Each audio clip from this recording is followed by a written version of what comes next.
Namaste. Welcome to this episode of the Thursday Thoughts.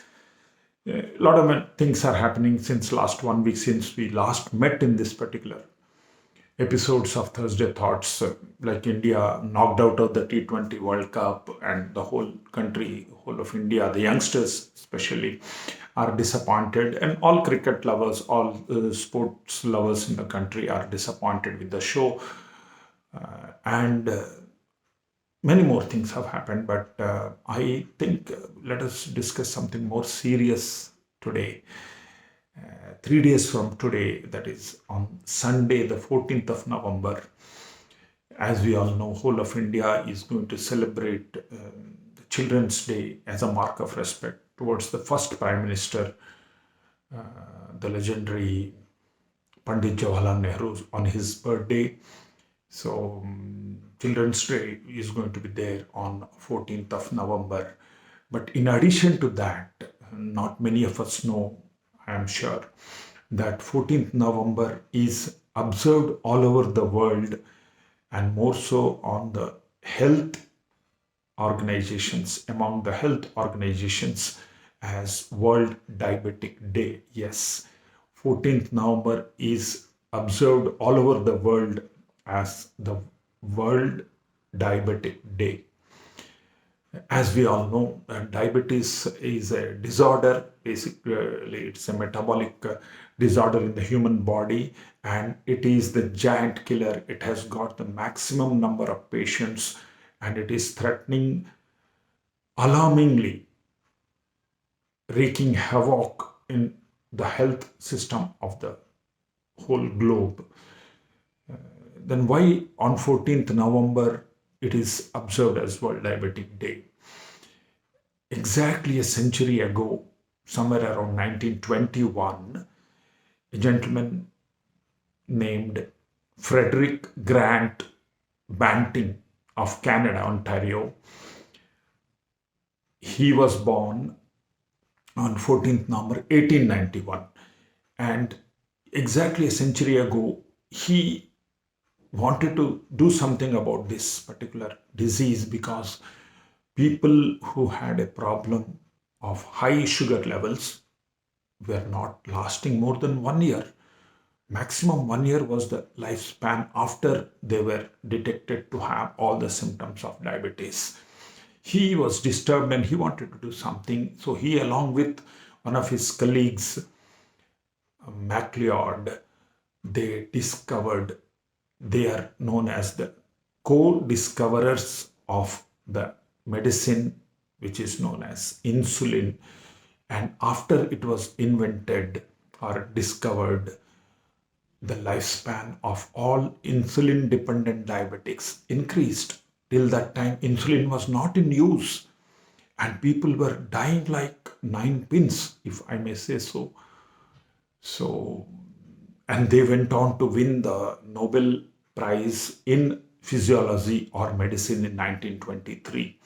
So it's almost a century ago that this has happened. And to tell you frankly, I am indebted to these two gentlemen, definitely personally, because yes, I am also an insulin dependent diabetic.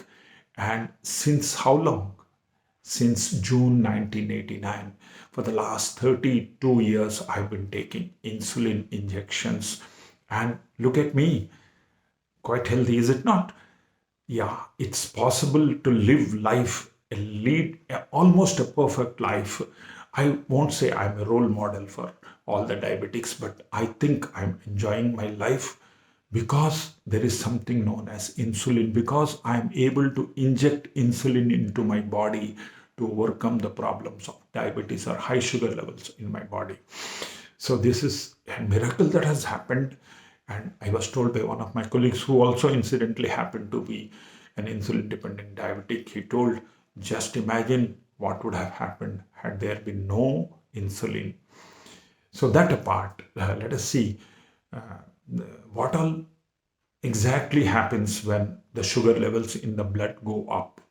So that is what is known as diabetes.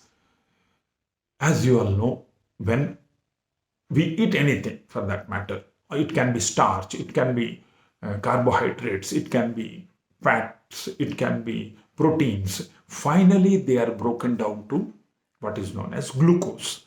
And when glucose is available to the single cell, each cell of the human body in the blood, what is known as the adenosine triphosphate, ATP, with the help of the catalyst known as insulin, gets converted into adenosine diphosphate, ADP, and it releases a lot of energy. That is why a person having this particular disorder or diabetes generally is found energyless. He's tired all the time. He cannot do much work because he's not given that energy which is required to do even simple jobs like walk or lift a particular box or do simple jobs.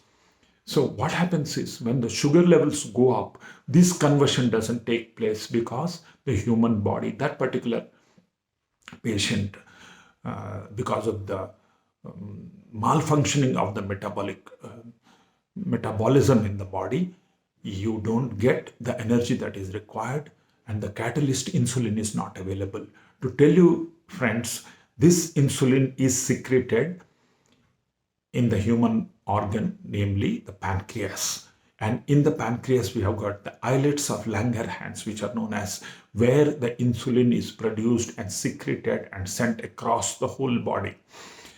And when the sugar levels are on the rise, they are going unchecked.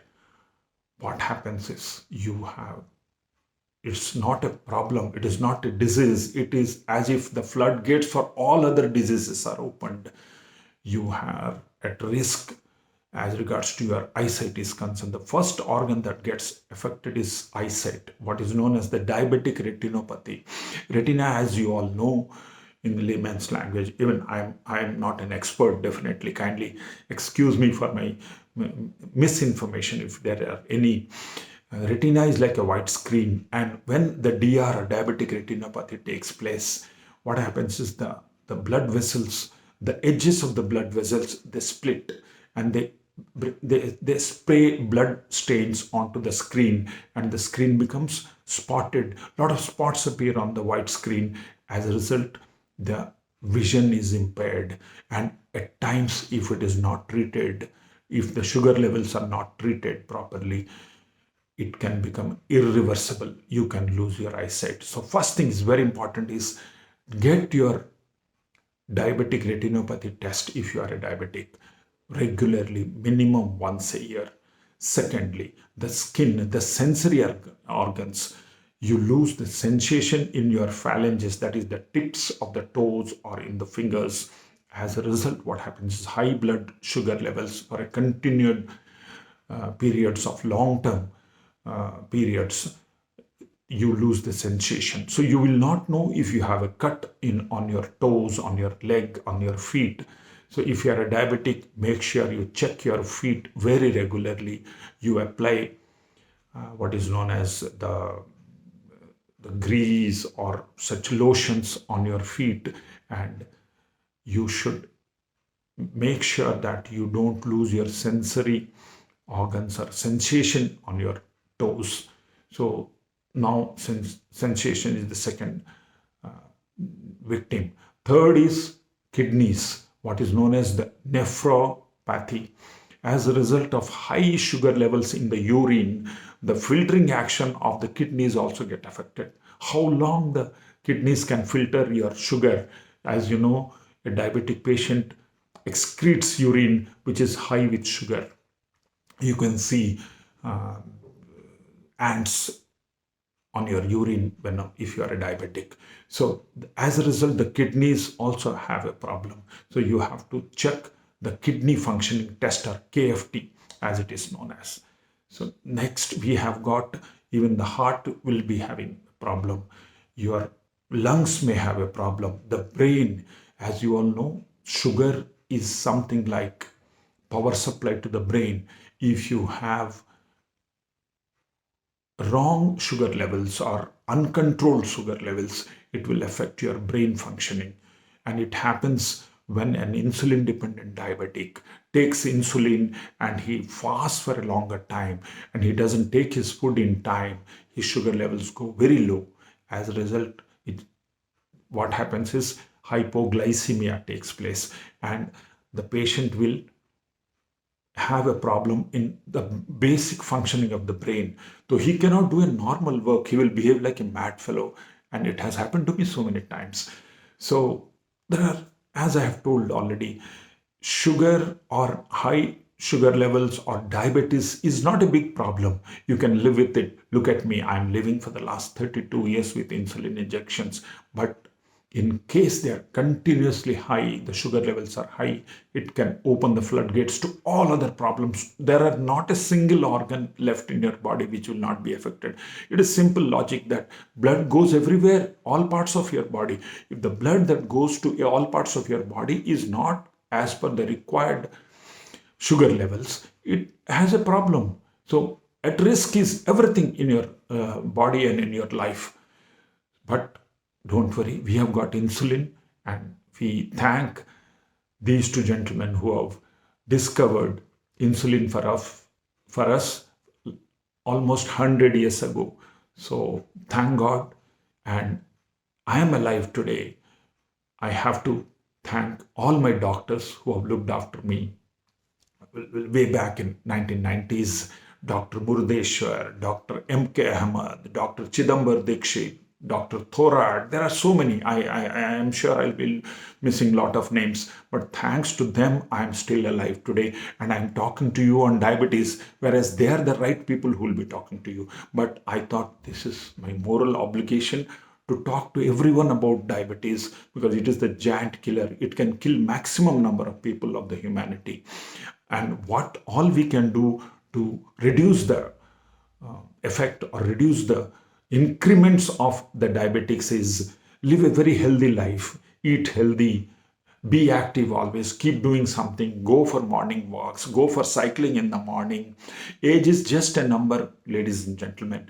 Keep doing all that keeps you happy. Sing songs, enjoy jokes, do your sudokus, do your crossword puzzles, enjoy with friends. Be happy at your heart of hearts.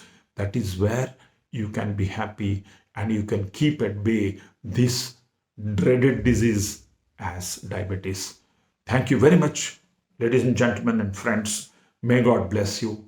Above all, God is there for us. God has given us insulin, so let us avoid the requirement of insulin taking. And in case it is inevitable, take it sportively, the way I have been doing for the last 32 years. Bye bye. All the best. Take care. God bless.